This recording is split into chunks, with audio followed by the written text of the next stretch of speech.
I just have no words right now for what I just watched. That I have no words.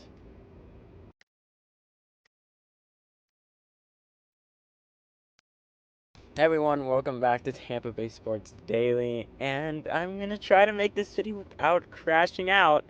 So let's get into it.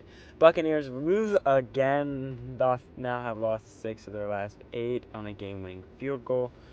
29-28 to the Atlanta Falcons, and now are in second place in the NFC South and only have a 55% chance to win the playoffs. Yeah.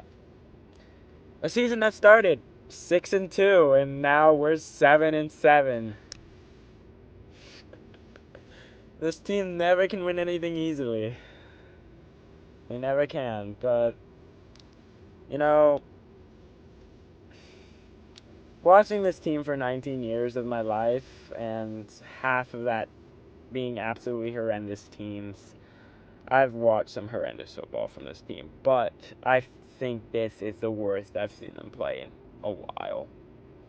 Game after game that they're expected to win comes down to the wire, and it's just tough, and tough. But let's get down into the breakdown first. So, Buccaneers and the Falcons were wearing the throwbacks. Very clean uniform matchup. I do want to talk about that a little bit. Creamsicles are some of the cleanest uniforms in the league, and the Falcons also have some great throwbacks, the Dirty Birds. And first quarter, Bucs punt to start, and then Falcons punt as well. Bucs second drive, they go down the field all the way down.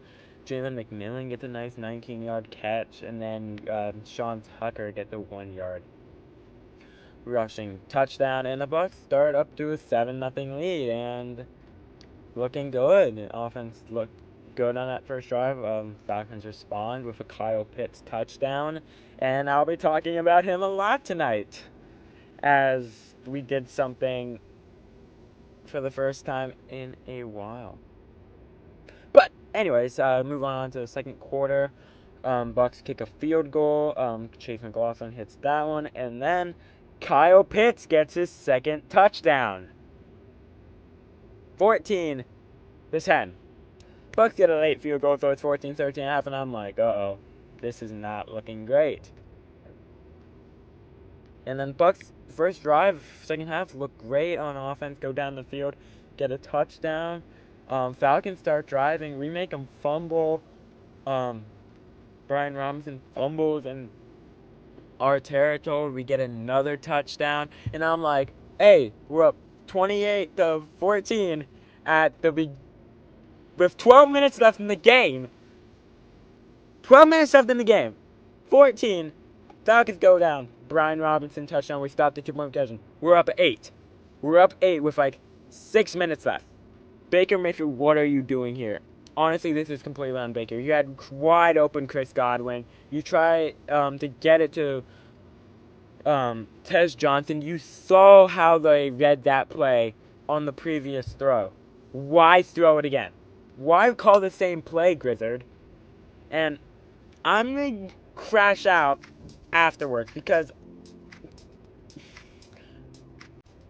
this channel is supposed to be a professional reporting channel, and it's tough when it's losses like this.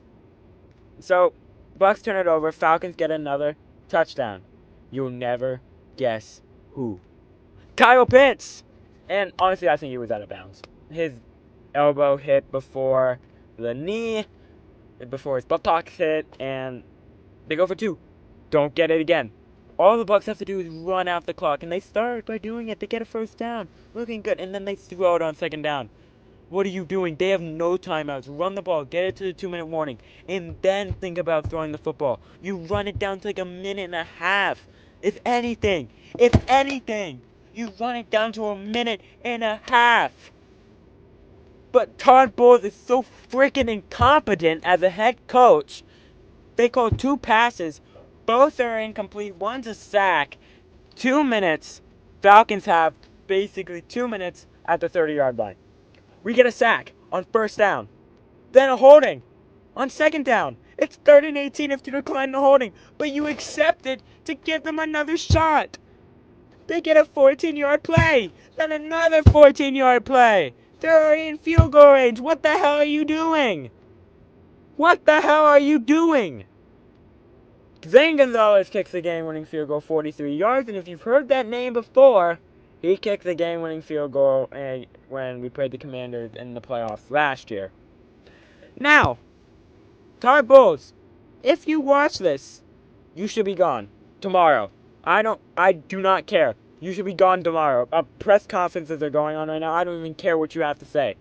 Because you say you're going to improve. You say that it's misfits. You say things, but then they aren't shown on the field. And it makes me question your capability as a leader, as a head coach. When you have Mike Evans yelling at you at the sideline, why accept the penalty? You know you have a broken locker room. You know you have a broken locker room. Todd Bowles, I never want to see your face again as a Buccaneers head coach. You've absolutely sold this season away with your decision making, your play calling. And I'm going to get to Grizzard in a second, because Grizzard is not avoiding this rant. Todd Bowles, you should be gone tomorrow. I do not care if we don't make the playoffs. I'd rather have Todd Bowles gone than make the playoffs, because we're not going to do anything in the playoffs with Todd Bowles as our head coach. We just straight up aren't. We just straight up aren't. And now, Josh Grizzard, your play calling is horrendous. Absolutely horrendous. You ran the same plays multiple times and don't expect something bad to happen. And part of that is on Baker, the interception. But why run the same play when you literally saw that they read it the first time? You literally saw they read it the first time. This team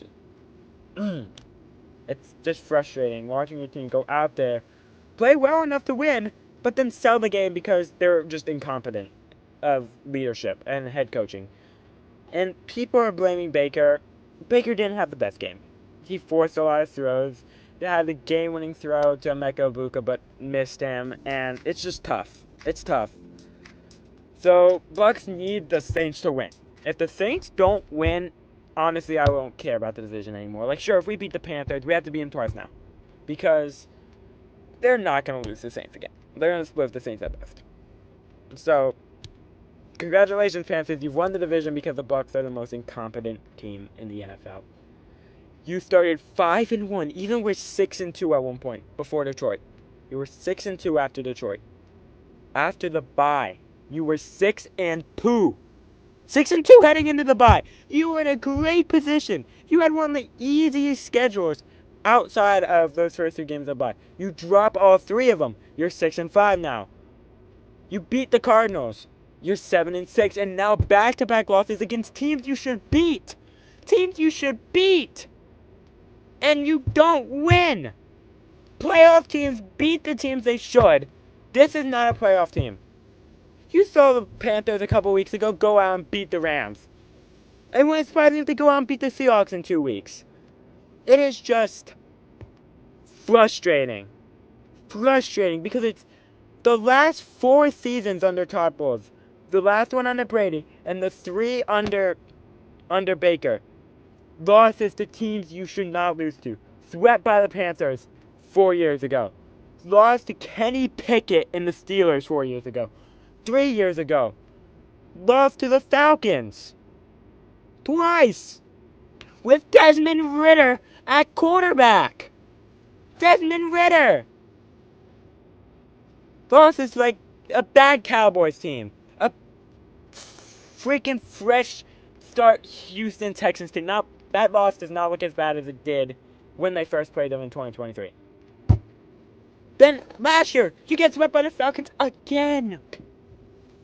It's just, year after year, this team cannot beat the teams they need to. Playoff teams beat the teams they need to, and the Bucs don't do that. And that is not a coaching thing. That is just not a right mindset thing, I guess. So it kind of is a coaching thing. And it all goes back to Todd Bowles. He is not a good head coach. And he's not a great defensive coordinator either. So at what point do the Glazers look at this and be like, hey, we've almost sold the division the last 3 years, and this year we have sold the division. it's just frustrating. This team does not deserve to make the playoffs at all. Honestly, I don't care if we drop our next 3 games. I could care less if it gets Todd Bowles fired. Because I would rather have Todd Bowles gone than have another first-round exit. Because it's just year after year this team is playing like this. Because we only won that one game against the Eagles. Every other year it's been a first-round exit under Todd Bowles, and it's just not great.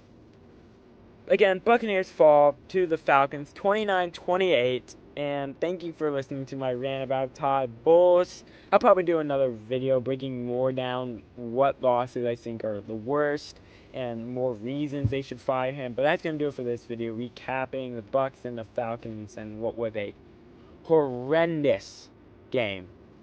I'll see you on the next video.